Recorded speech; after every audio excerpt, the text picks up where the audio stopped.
So my first question on mental health is, we pay so much attention to the physical and our external presence and those kind of things that people sometimes judge each other over in terms of the physical appearance and being in shape and that kind of thing. Yeah. Do you think that mental health often takes a back seat to physical wellness and health? I would say yes. I think it's really easy to deprioritize mental health because it's intangible in so many ways, but like it has a very tangible impact. So I would say like mental health is probably deprioritized to a bunch of different dimensions of wellness, not just physical health. I think it's just because like it's this abstract thing sometimes. I think we navigate mental health care differently than we do other aspects of health when we're talking about like the healthcare system. Access to mental health support looks different. And then it's not even just like those environmental factors, but it's also how we're perceiving our own mental health situations. Like I mean, I can speak for myself. A lot of times when I've had mental health issues in the past, I carried around like a lot of shame and a lot of guilt about like how I was feeling. And I didn't really feel comfortable opening up and talking to people about what I was going through. It's like we have a lot of silent sufferers in this world because of the emotions that we have about the emotions we're experiencing. So I think that it's very easy for like mental health to take a back seat because sometimes it's not easy to say like I'm anxious, I'm depressed, I'm having thoughts of suicide, whatever it is. Those aren't like comfortable conversations to have. And then on top of that, how do you respond? So a lot of people are afraid of how others will respond to them. A lot of people have reasons to be afraid of how other people will respond to them because they've had negative experiences from opening up and talking about their mental health. So I think it's really easy for mental health to take a back seat for sure. Okay. Okay. And you know what? And I want to ask this question too. You just made me think about it when you were going through um, some of the things that people struggle with mental health, right? Hmm. Let's talk about men and mental health. Yeah. Being a male myself, I know we often are the last ones to go get therapy, treatment, and to seek assistance Hmm. with our mental health. We tend to try to push through, tough it out. Some of that's because of, you know, attitudes and ideas about manhood that have been passed down from generation to generation and how we're supposed to represent ourselves as men. Hmm. Uh, Not being comfortable with vulnerability, don't want to talk about it, don't want anybody asking me about it. Uh, all those different things, right? Yeah. So I'm that, laughing because you sound like my husband. Go yeah, ahead. yeah, we share a lot of these things Yeah. when it comes to mental health. So what do we do to help men feel more comfortable getting treatment and getting help when it comes to mental health and dealing with things? Because I know our Yeah. suicide rates are higher. Hmm. Um, uh, Things involving anger and outbursts, violence. Hmm. These are the things that happen when we don't deal with our stuff. Yeah. What do we do to help turn it around? Oh goodness. So like I've had conversations with my husband about mental health and he's just like, "Oh, I'm not that deep." And I'm like, "Yeah, okay." Like there's a lot for all of us that's happening beneath the surface, but when we're talking about mental health in men, I think there's this idea that like you have to be strong, you can't show vulnerability, like, there's so many things and like I mean, going back centuries, just looking at messages about men and mental health, it makes sense that we're seeing like that disparity when we're talking about mental health issues or even seeking mental health care in men. In terms of like what to do about it, I mean, I can only speak about it from like the perspective because I'm obviously I'm not a guy, but like I can only speak about it from the perspective of like what could I do to support like my husband or what could I do to support like my nephews. So like for me, it's asking questions, but doing so with curiosity and not being critical. Um, Sometimes it just helps to have the conversation and to create a safe space to have the conversation. Nothing is worse than asking, like, my husband's brother recently passed away. Like, he didn't want to talk about it. He didn't even have, like, he wouldn't show his emotions about it. And it's like, okay, well, I want to make space for, like, create space for his feelings as they exist. Not everyone is going to have the same emotional response to losing a loved one. Yeah. So, like, letting him know the way you feel about this is valid. Just because you're not crying and going through the textbook stages of grief, like, doesn't mean that your response to the situation is wrong. So it's about creating space for their emotions as they exist, not being judgmental, not being critical, and just being curious. Like, just checking in every once in a while, like, how are you feeling? Asking questions, like, but like not probing, like, you're trying to psychoanalyze somebody, but like just being curious, and creating a safe space for whatever those emotions are as they exist. Um, and then I think another thing is just, I've gently encouraged, like, I'm a huge advocate of mental health. When it comes to, like, my husband, my nephews, like any of the men in my life, like, I make it a point when we're talking about things, like, mental health is so important. And there's nothing wrong with needing to talk to someone about what you're going through. A lot of people are like, oh, I already know what they're going to say, and I just need to do the X, Y, and Z. And it's like, oh, you have all the answers, but like, you don't. So it's just gently just showing the value of seeking care, mental health support. I know that it's not always easy to talk to people about what it is that you're going through. And sometimes you may not want to talk to your partner or your parent or your sister or your relative or whoever about your mental health, but like having that one person that you can go to and have like those real, true, and vulnerable conversations with, preferably a clinician. But if you don't feel comfortable with that, talking to someone, because like the reality is we're all going through something. And there is no reason why a man shouldn't feel as comfortable seeking care or talking to someone as anyone else. And I think it starts with creating a safe space, being curious and not critical, and then directing people to the appropriate resources to help them navigate whatever it is that they're going through. Okay. Okay. Mhm. Great. I think sometimes one thing that would help a lot is if we talk to each other more as men, Mhm. because that's something we're not as good at. I found, as my observations of women, the women in my life, is Yeah. that they talk about everything. Like, they talk Uh-huh. about lots of different things, emotions, feelings, what happened, how they felt about it. They open up, right? Guys, we have these little very short conversations, not many words, unless it's, if we talk about what happened at the ball game and all these other things. We keep it surface level Yeah. a lot of times, and don't go deeper into things. Mhm. Um, I don't think it's because we don't want to. I think it's maybe because we think we're gonna burden somebody else, or that the person doesn't want to hear it, that we're gonna look weak, Mhm. look soft to each other, right? Because some guys just give the aura of, man up. And Mhm. we're all looking like we've got everything under control because that's what we think we're supposed to do. Yeah. And, when the first person opens up, then somebody else is like, you know what? Yeah, maybe it's okay to talk about this, right?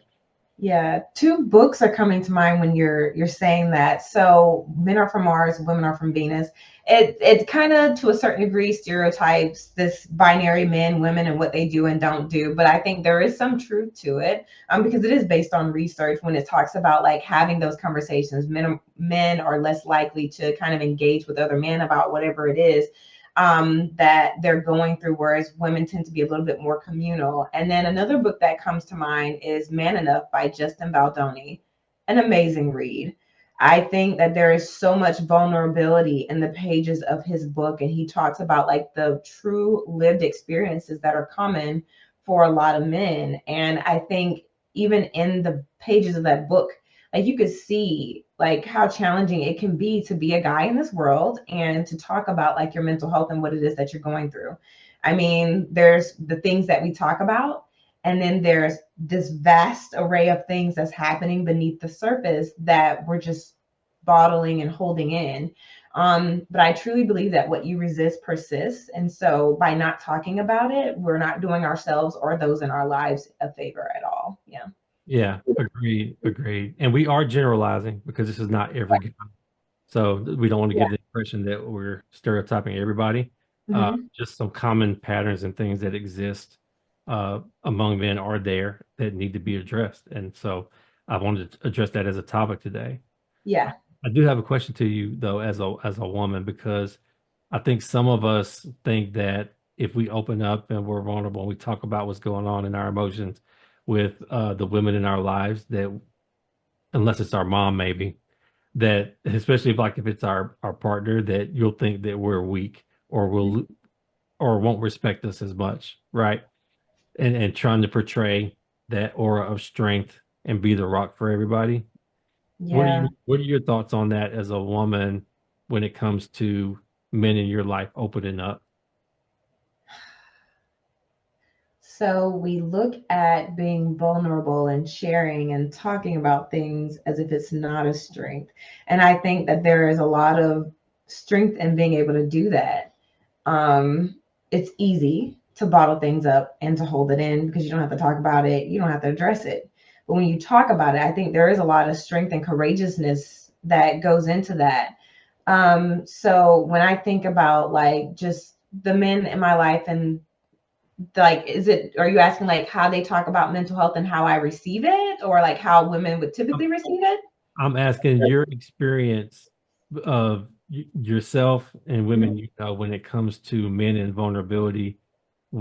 Have you ever had a conversation or heard women talk about it? Is it something that is welcome? Is there a certain thing is a man being too open and too vulnerable? Like Okay. some women, some women would admit and say they don't want a whiny man. They don't want somebody that's like, you know what I mean? Like Yeah. on one hand, we're saying it's okay for a man to cry, and then on the other hand, if he's crying too much, it might not be. You know what I mean? So, what is the balance there, and what is the real perspective based on your Okay. experience? I can't speak for every woman, but I'm Yeah. just your thoughts on it. So I am one of five girls. My mom had five girls. Okay. So I can talk about this from the perspective of six women, right?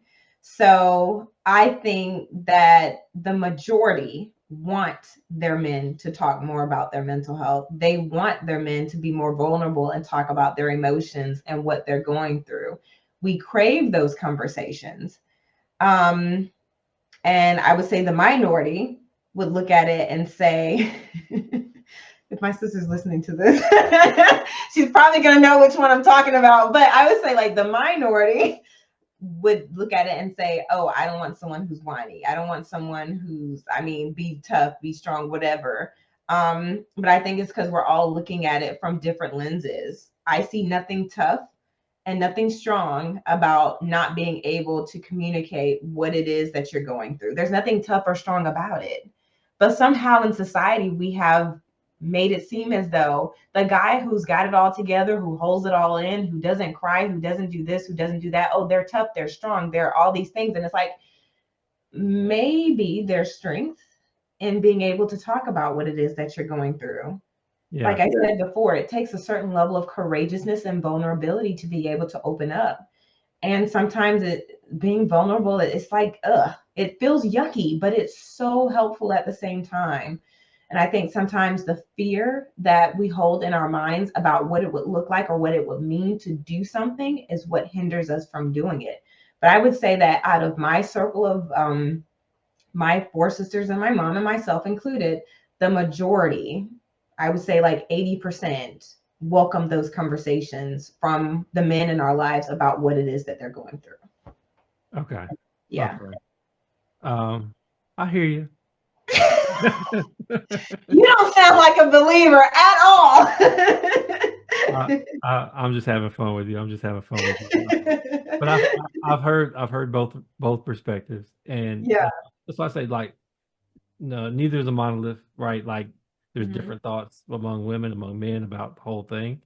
So Yeah. I get that, but I think our ideas of the expectations of us often keep us from seeking mental health treatment, support, opening up, dealing with our emotions, and those kind of things. And that guy that you described, that certain women view as being strong, could also be waiting to explode Yeah.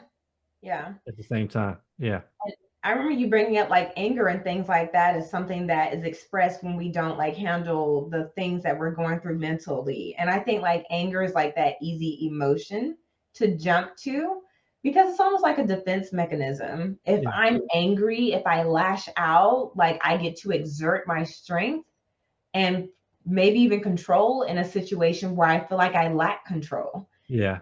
And anger is like, it's like a defense mechanism. There's so much happening beneath the surface in terms of emotions. Anger is just the one that's easier to express because it's our way of protecting ourselves. Yeah. But like beneath that anger, like what is actually going on there? And I think that when we can get down to like all of those meat and potatoes, I think that's where a lot of growth, a lot of healing can come from. But like you got to be able to get past that initial, like superficial stage of emotions because like beneath that anger and lashing out or whatever, there's a lot more happening beneath the surface that needs to be addressed. Yeah. Yeah. And anger is also more socially acceptable for men to express. Mm-hmm. We don't really get penalized as much for expressing anger. Mm-hmm. Yeah, because some people do perceive it almost as it can look strong, right? Mm-hmm. But at the same time, is it really, when you don't have self-control, is it really strong?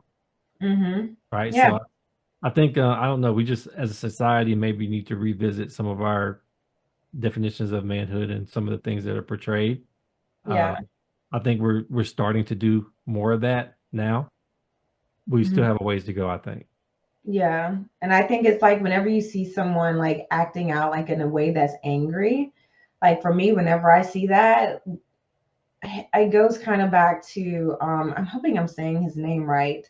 Thich Nhat Hanh. Hmm. Um, there's a lot of suffering that that person is experiencing. There's a lot of hurt, there's a lot of pain. And when I see like anger, whether it's, on TV, in real life, whatever it is, I just know like that person is really suffering. They're going through a lot and they don't know how to handle it or navigate it. And their this is them taking their quote unquote best shot at navigating whatever it is that they're going through. So Yeah. yeah. Yeah. Yeah.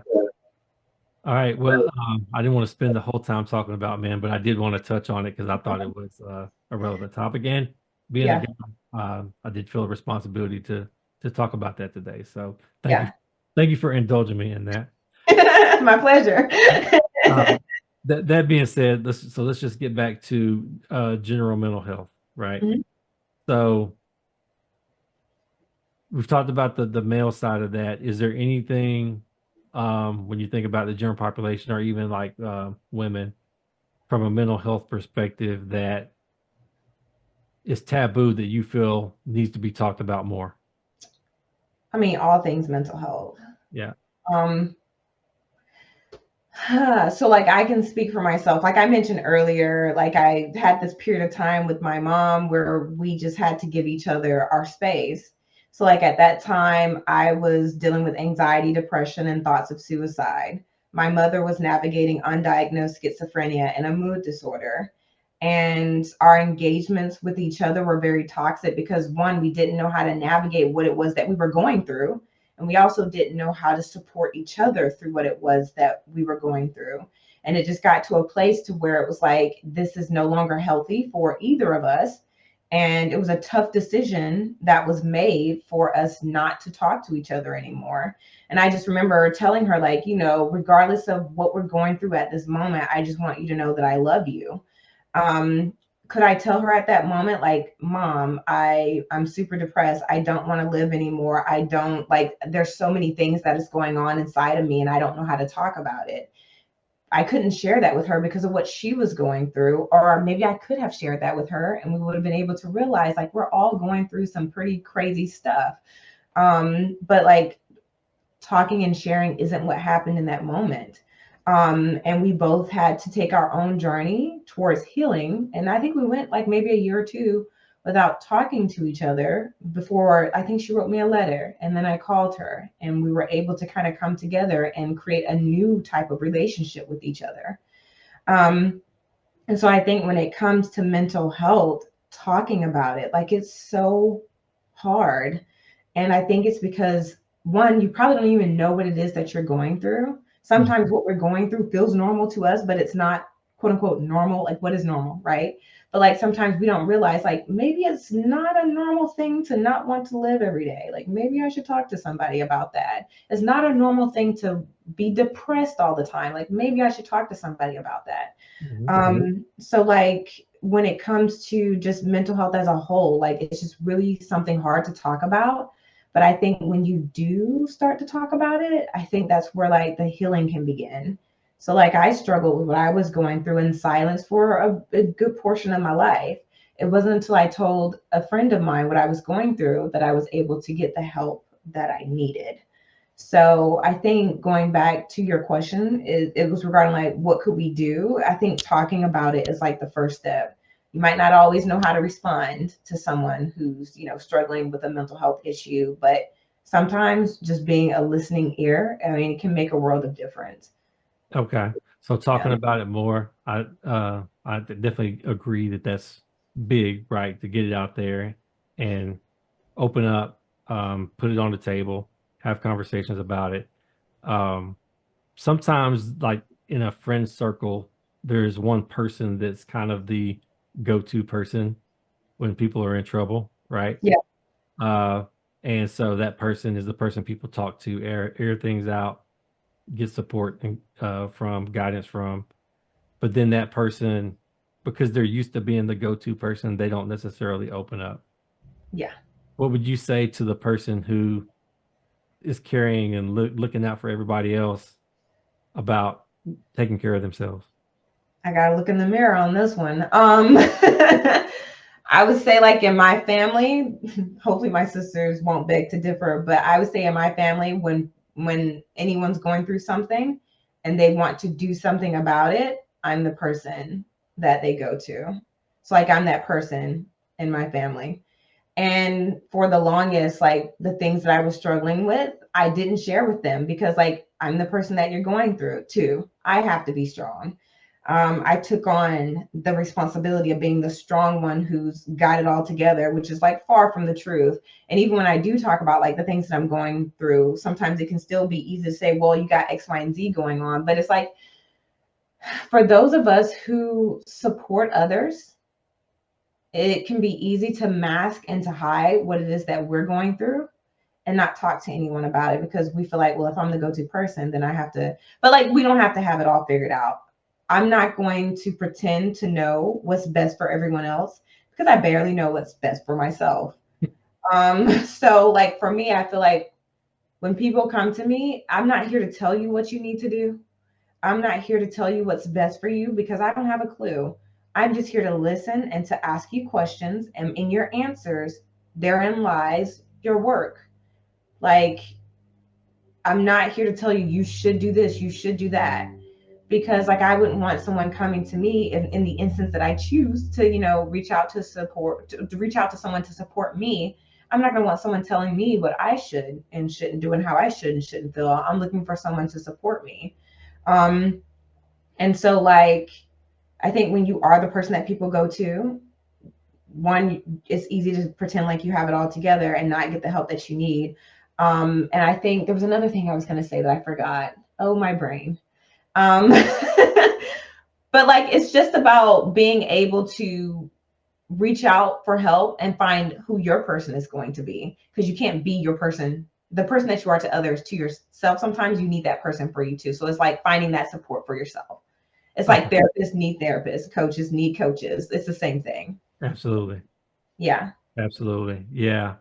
And I think it's good to not internalize everything you're hearing when you're that go-to person as well, because it can start to be weighty if Mm-hmm. if you're the person that all these people come to with their problems, Mm-hmm. you genuinely care about those people, eventually your worry or concern for them can start to be heavy. Yeah, yeah. If you don't have an outlet or don't have support, it can really cause an issue over time, you know? Yeah, it's about having that outlet and support for yourself, but also having good boundaries. Um, I feel like I come from a large family. People might beg to differ, like five isn't that much.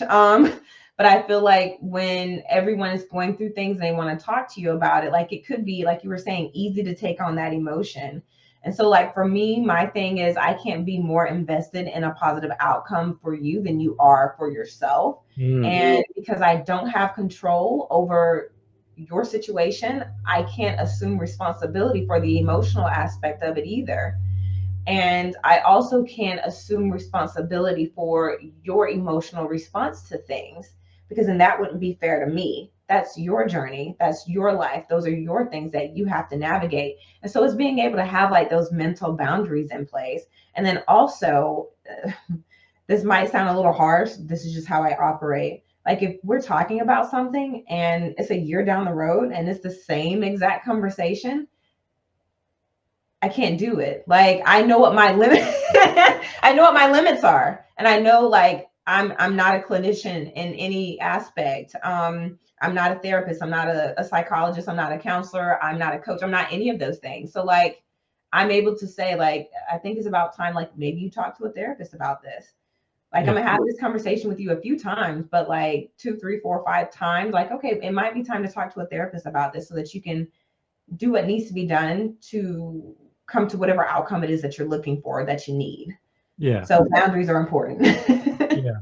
And that is a boundary, but it's not to be mean, but it's also Yeah. in that person's best interest because they've come to you three, four, five times with this, but they haven't made any progress, and you're not the person that can best serve them or help them. You can be a sounding board for them to release, but in Yeah. terms of moving forward, it's best for them to seek a professional, and get some guidance. So you're also doing them a service by Hmm. saying, "Hey, I think the best approach for you would be to see a professional and get some help about this," right?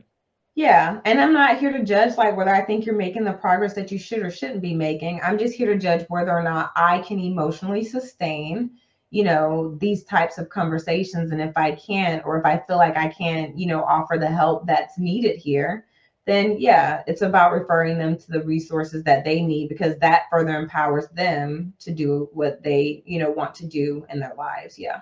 Yeah. So you've mentioned boundaries a few times, and that was a really good tangible example of a Yeah. boundary.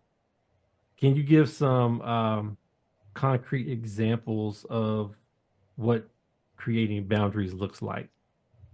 I always like to say that boundaries are for you, they're not for other people. Boundaries aren't for other people to respect because the reality is, if everyone was going to respect everyone's boundaries, we probably wouldn't need them in the first place. So, like, boundaries are for you to set and for you to respect. So, examples. I want to talk about relationships because I don't think anyone's ever born like a good communicator. It's something that you learn over time. It's kind of like emotional intelligence. You learn it over time. So I'm the type of person in my past, big people pleaser, no boundaries. Anyone wanted something, needed something. It was yes, yes, yes. I can do this. Let's go for it. And, coming from my childhood, which wasn't like the most stable or safe environment, there was a lot of volatility, a lot of trauma. It's easy to leave those environments and not have boundaries because you were never empowered to set boundaries, you were never empowered to enforce your boundaries, and you didn't have a lot of autonomy over the things that happened to you. That's my background. So I left home, enlisted in the military, and you know didn't have a lot of boundaries. So I think I tolerated a lot of things in my past that I probably shouldn't have. And so I think when it comes to boundaries, let's do an example. It may not be enforceable in all environments. Like, I talk about being in the military, like some of these things may not translate right to all environments, but there are ways to tweak it to where it does. So let's say one of my boundaries is how people talk to me. I know how I talk to myself. I know the types of conversations I have with myself. And so I know what I will and won't tolerate from someone else when it comes to communication. So if I'm out in public, I'm at a restaurant, it doesn't matter where I am or what I'm doing. Let's say I'm engaging with someone and they start to raise their voice at me, or we're having a conversation and I'm okay with cursing in a casual way. But like if you're having a heated conversation and you start to curse, that's like a hard no-no for me. Like road rage, whatever you want to call it, like those types of things. But like I kind of know like what my boundaries are. I don't do well with raised voices or cursing or any or being cut off in a conversation, things like that. So what I like to do in those conversations, I was actually just talking to my sister about this the other day because she was trying to navigate something in her relationship. What I like to do in those conversations is, okay, the first time something happens, I'm like, okay, I really don't like it when people talk to me this way. I would appreciate it if we could discuss this without raising voices, without cursing, right? So I've said what my boundary is. But let's say I'm talking to someone and they don't respect my boundaries. They continue to yell, they curse, whatever. And I'm like, okay, well, I've already voiced once what I will and won't tolerate. So I'm going to calmly say, like, you know what? I'm going to remove myself from this conversation because I don't like it when people talk to me this way. And, depending on who it is, if it's like some random person, like, okay, I'm just going to walk away. I'm going to remove myself from that conversation. Or I'm going to say, like, let's table this and talk about it later. I know in the military, I had instances where people were talking to me in ways that I did not appreciate. And I let them know, like, this has happened, but it's not going to happen again. I can't control how you engage with me, but I can control what I choose to tolerate. And so for me, it was about removing myself from the situation. I respect my own boundary. If I tell someone that I don't like being talked to this way, but I continue to allow them to talk to me that way, and I don't do anything about it, of course, I'm not respecting my own boundary. But if I choose to remove myself from that conversation, then that's me respecting my own boundaries. Your boundaries are for you to set and for you to respect. So like that's a tangible example. Okay. Yeah. That's a good one. That's a good one because I think a lot of people can relate to that one, right? Yeah. When people aren't respecting you, talking to you the way you would like to be talked to, Mm-hmm. and those kind of things. And I think your point about honoring your own boundary is really important because sometimes what people do is they state that they have a boundary, but then they don't honor their own boundary. And so people Yeah. don't respect it because you said it, but then you didn't remove yourself from the conversation. You stayed, right? Mm-hmm. And you didn't do what you said you were going to do. So it's really important for you to follow through after you state that there's a boundary that you follow through on what you said. Your limitation was, or your reaction would be if they didn't honor that, right? Yeah. Yeah. All right, great topic. So as we move on from boundaries, because I do think boundaries is connected to this too. Mm-hmm. I want to talk about stress, and I want to talk about the role that stress plays on disrupting mental health. Okay, and I think having boundaries is one way to minimize stress, right? I think that is relevant and connected. Yeah. But when we talk about stress in general, work is a big source of stress, and a big part of what you do is wellness in the corporate environment as well, right? Mm-hmm. And so I'm sure a lot of what you do is in that arena of helping people navigate how do you continue to be productive in the work environment and manage your stress, reduce your stress in a way that you can maintain your health and wellness, right? Yeah. So can you talk a little bit about the impact of stress on mental and physical health and some of the ways that you work to combat that? Yeah, so I believe in giving credit where it's due. Like all this knowledge and information that I have, it's not, something that, I'm just, I have it all together, right? So like I recently worked on a project that focused on wellness, resilience, stress, things like that. And I worked with two people who had like different backgrounds and experiences. So they brought unique perspectives to the table. And one of those individuals was Julie Jones, which I'm sure you're familiar with her name, but like from Excellence Wellness Solutions, and then Megan Davies from Well Atlanta. And so they were bringing their years of background and experience to the conversation. We were able to create something that I thought was really awesome in the corporate wellness space that focused on managing stress. And when we started the conversation, let's look at it, right? Like stress is not all bad. There is good stress, eustress, and then there's distress. When we're talking about distress, there's acute stress and then there's chronic stress. Acute stress, might be a little challenging, but it's something that you'll be able to navigate in a reasonable period of time. It's that chronic stress. That's the dangerous. I refer to it as the dangerous type of stress, right? And so when you're experiencing chronic stress, like there's so many things happening beneath the surface that we're so unaware of. I mean, this is where like the conversation gets a little bit more technical and a little bit more nerdy, but I really want to kind of like address these points because it's really important. We're talking about the impact of stress on the body. But like when you're experiencing chronic stress, there's an increase in the secretion of glucocorticoids, which negatively impacts your cognitive function. There is the same thing happening when you're talking about like catecholamine. So that's your epinephrine, your norepinephrine, your dopamine. These are secreted at a higher rate or in larger amounts, and it increases your risk of high blood pressure. You're experiencing an increase of prolactin or a suppression of the release of gonadotropins. And so these negatively impact your reproductive health. And then you're talking about long periods of stress where there's a decrease in insulin. So that increases your risk of hyperglycemia, which is like your high blood sugar. It's basically what it is. So like chronic stress can cause like so many endocrine disorders. It increases your risk of some of the common chronic diseases that we see now, obesity, type 2 diabetes. It can cause hyperthyroidism if it's long-term. It can lead to digestive issues, a weakened immune system.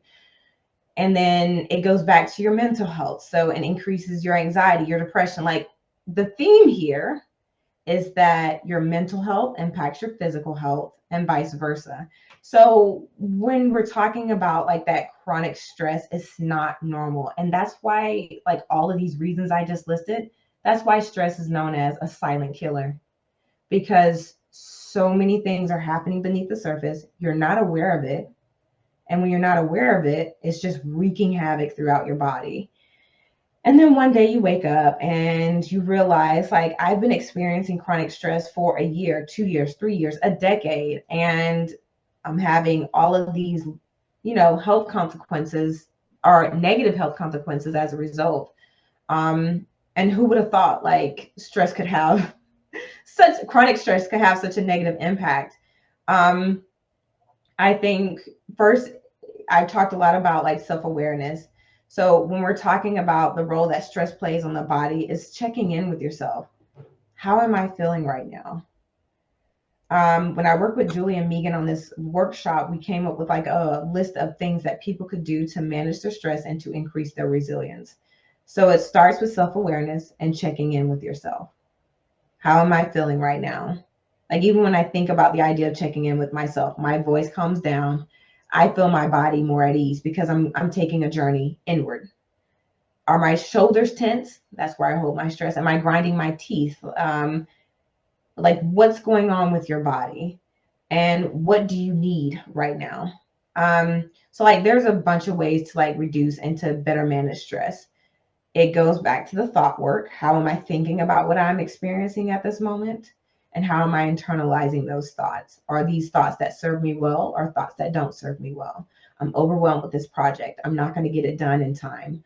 I can talk about myself transitioning to a new role. Imposter syndrome slaps me in the face again, like it always does. And it's like I'm having all of these negative thoughts about my abilities. And it's checking those thoughts. Like I can choose to feel overwhelmed and I can choose to feel like I'm going to fail, or I can choose to say, I'm a resourceful person and I will figure this out. And I have people who support me and that can help me, right? There's two ways to look at that singular experience. And so stepping back, being self-aware, navigating those thoughts, but then looking at like your routine. Are you getting enough exercise? Because those hormones that you secrete when you're exercising, as long as you're not doing anything crazy or strenuous, those are helpful. Are you getting the sleep you need every night? The average adult might need somewhere between 7 to 9 hours of sleep. My sweet spot is 8. Like, are you getting enough sleep? And if you're not, why?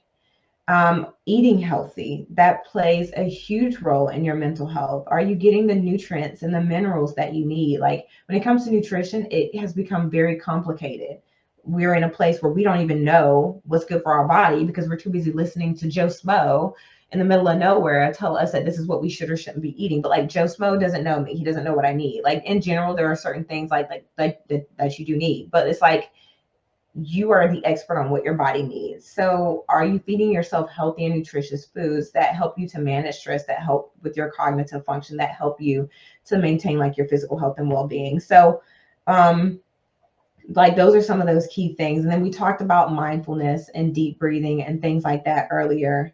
And there's something powerful, and just maybe you don't have 5-10 minutes to meditate, but you got 30 seconds to take 3 deep belly breaths.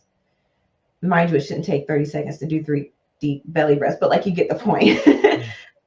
So like I think it's resilience, positive self-talk, exercising, sleeping, eating healthy, being mindful. Choose whatever you want to from that list, and then start small, one thing at a time, to help you to better manage your stress. Wow. Okay. Sorry, that was a lot of information. No, listen, you've shared like an abundance of information right there in that one segment, and I definitely don't want to lose any of that. You mentioned deep breathing, but we stopped there, right? So Yeah. can you elaborate a little bit about the connection of breath to stress management and that side of things? Can you elaborate a little bit on the significance of breathing and why that's important? Yeah, I mean, when you're stressed, your blood vessels are probably constricted. Your heart is working a little bit harder. You're probably not breathing from your belly. You're breathing from your chest. Those shallow breaths, which I'm trying to get my nervous systems correct. Parasympathetic versus sympathetic nervous system. Yeah. So like you're breathing from your chest, your body is really tense. You're in that fight or flight mode, even though there's not like a real danger. The danger is like you're sitting at your desk and you might not get this thing done in time. It's not like there's this great bear behind you that's about to attack you and you need to outrun it or something. Right. So your body doesn't know the difference though, because it's perceiving it all as, you know, right. The same stress. Yeah. So I think when you just take a moment, I started one meeting once with 3 deep belly breaths. I mean, they've been sitting there for an hour listening to other people talk. I know they're not going to be listening to me. So it's like, let's just take a break, 10 seconds, breathe deep into your belly. I don't even have to explain the impact. You feel the impact. Like if someone's listening to us right now, pause the video and take 3 deep belly breaths, right? Got me through it. Got me through it. I'll do it with you. Okay, let's go. So when you're taking deep belly breaths, I just want to say your belly needs to be expanding. Like you need to have this big Buddha belly by the time you're done inhaling. Oh, it's right? Expanding. My belly is expanding a lot. not from breathing, but anyway, go ahead. All right, so I'm going to count. We're going to do box breathing. I'm going to count to 4. You're going to breathe in. I'm going to count to 4, and you're going to hold that breath. I'm going to count to 4, and you're going to slowly release it. And then I'm going to count to 4, and you're going to pause. Right? Okay. We're going to do that 3 times. So breathe in through your nose. 2, 3, 4. Hold. 2, 3, 4. Slowly release. 2, 3, 4. Pause. 2, 3, 4. Inhale. 2, 3, 4. Hold. 2, 3, 4. Release. 2, 3, 4. Pause. 2, 3, 4. Inhale. 2, 3, 4. Hold. 2, 3, 4. Release. 2, 3, 4. Pause. 2, 3, 4. Now go back to your regular breathing.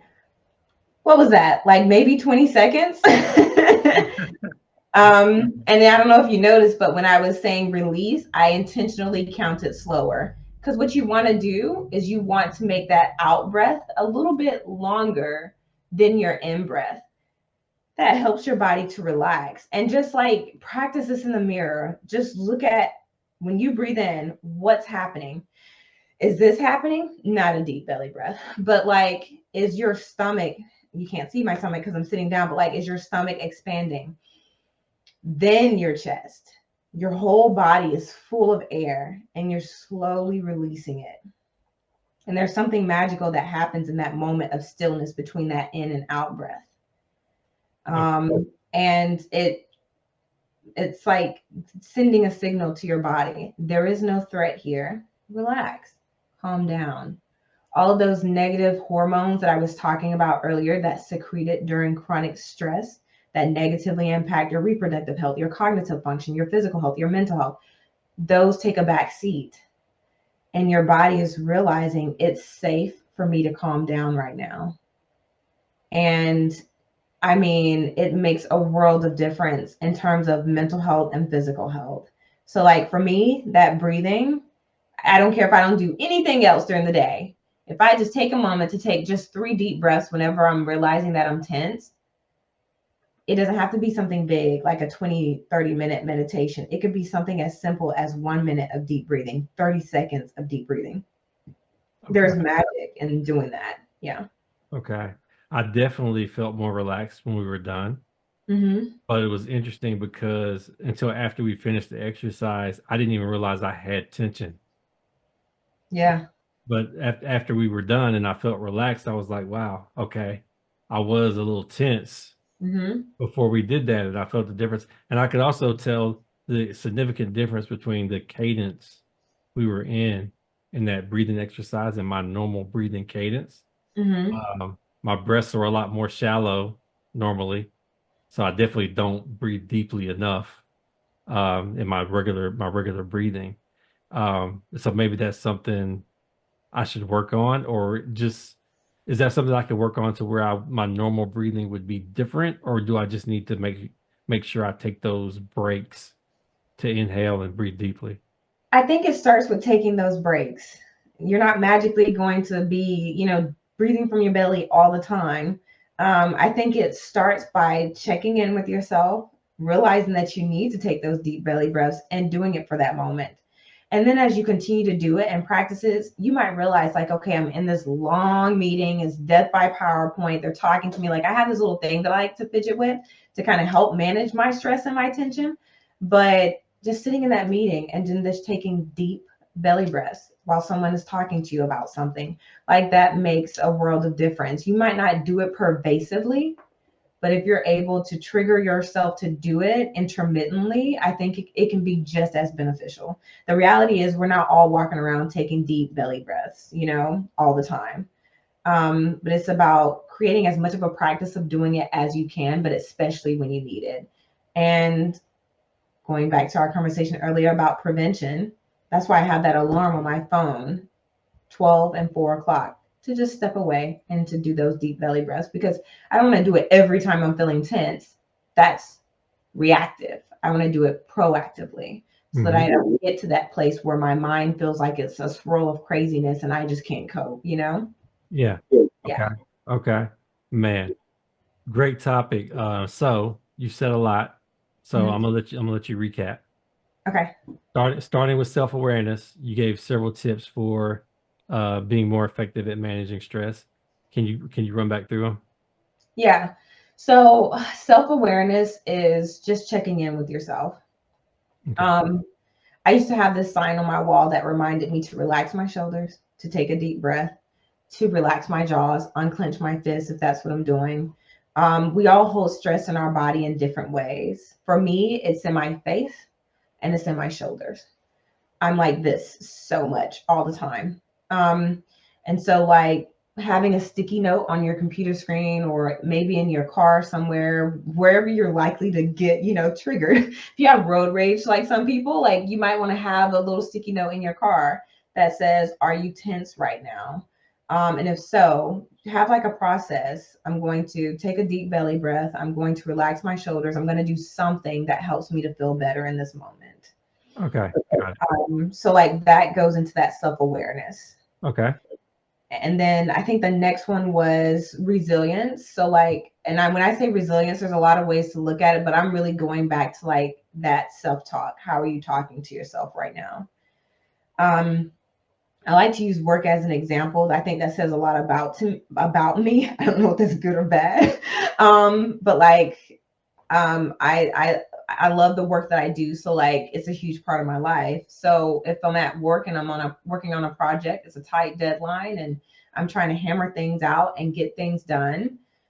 How am I thinking about like this project? Am I questioning my abilities? Am I questioning whether I'll be successful, if I'll do a good job? And if that's what thoughts I'm having, like, you're not going to figure this out, you're not going to get this done in time, like, it's not going to be that great, you need to do X, Y, and Z.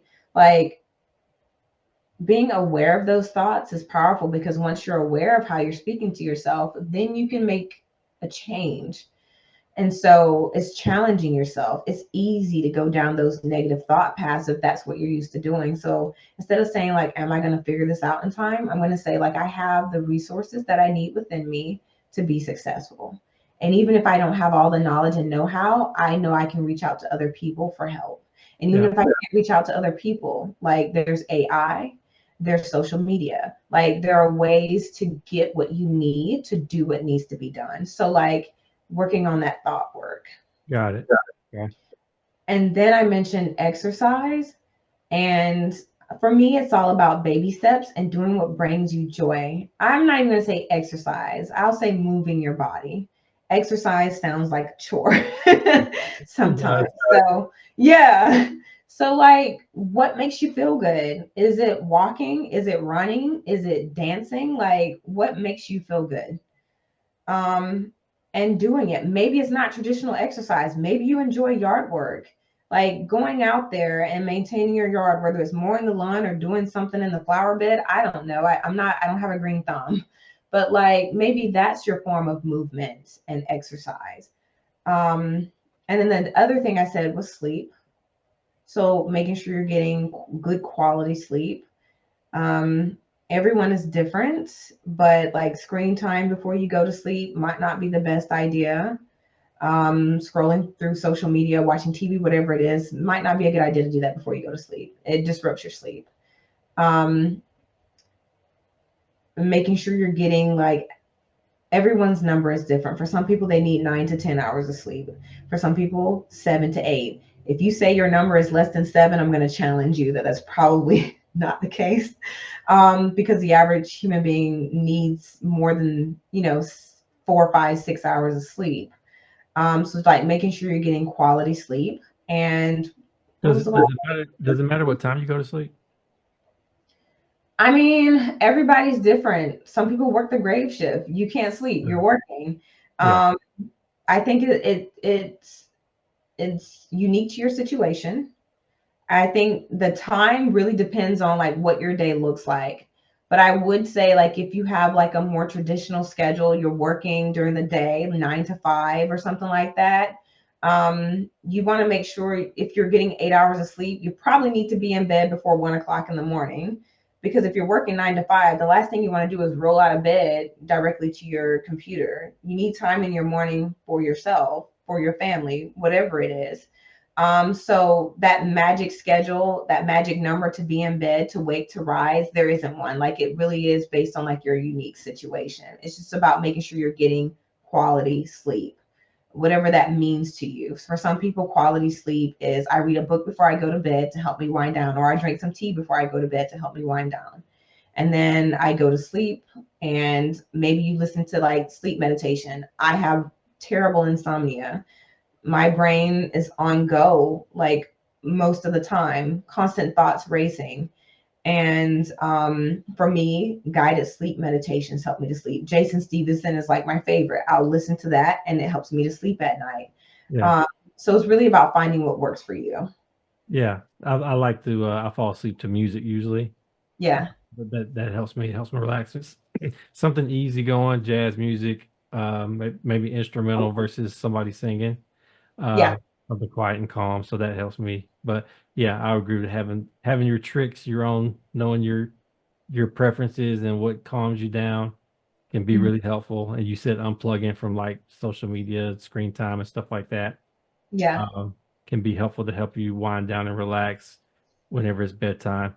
Is it, you mentioned that, okay, it doesn't really matter what time, kind of depends on the person. What about consistency in terms of Oh, yeah. sleeping at the same times?